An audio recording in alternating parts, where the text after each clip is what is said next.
Big Boss season 8லேருந்து இவங்க தான் வெளியேறுவாங்க அப்படின்னு கணிச்சிருந்தாங்க. சத்யா மற்றும் தர்ஷிகா இருவரும் வந்து வெளியேறி இருக்கிறாங்க.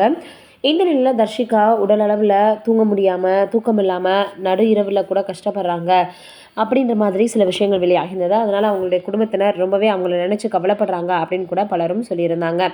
இதையெல்லாம் தாண்டி இப்போ நிறைய விஷயங்கள் வந்து தொடர்ந்து பேசப்பட்டு வந்துட்டு இருந்தது.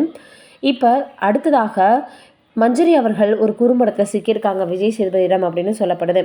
என்னன்னா, இவங்க ராணா அவர்களிடம் வந்து ரொம்பவே கை நீட்டி பேசியிருந்திருக்கிறாங்க. அப்போ அந்த நேரத்தில் கேட்டதற்கு இல்லை, நான் அவங்கள அடிக்கவே இல்லை அப்படின்னு. இதில் அன்ஷிதா அவர்கள் மழையில் நனைஞ்சிருந்ததுனால தான் மஞ்சரிக்கும் அதே போல் ராணாவுக்கும் இடையே பல பிரச்சனைகள் வந்து அப்போ இருந்து ஆரம்பிச்சிருக்கு.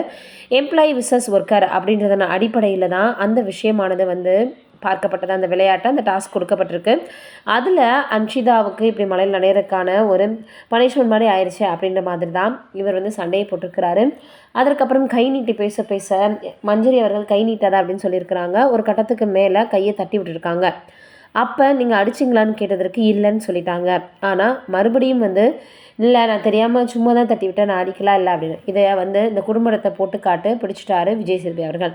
அங்கே நான் அடிக்கவே இல்லை, ஒன்றுமே செய்யலைன்னு சொன்னவங்க எப்படி அடுத்து நான் சும்மா தான் தட்டி விட்டேன் அப்படின்ற வார்த்தையை சொல்லுவீங்க அப்படின்ற மாதிரி லெஃப்ட் அண்ட் ரைட் வாங்கியிருக்கிறாங்க அப்படின்னு இப்போ ரசிகர்கள் சொல்லி வந்துட்டுருக்காங்க. ஆக மொத்தத்தில் மஞ்சரிக்கு குறும்படம் போட்டு எப்படி நடந்துக்கிட்டீங்க பாருங்கள் அப்படின்னு சொல்லாமல் சொல்லி காட்டியிருக்கிறாரு விஜய் சேதுபதி அவர்கள். ஆரம்பத்தில் விஜய் சேதுபதி அவர்கள் கமலஹாசன் அவர்களை போல விளையாட அப்படின்னு சொன்னாலும் கூட இப்போ தொடர்ந்து இவர் இதே போல் செய்கிறதுனால நல்லா வந்து இவர் கேமை கொண்டு போகிறாரு அப்படின்னு பலருமே அவரை சொல்ல ஆரம்பிச்சிட்டாங்க.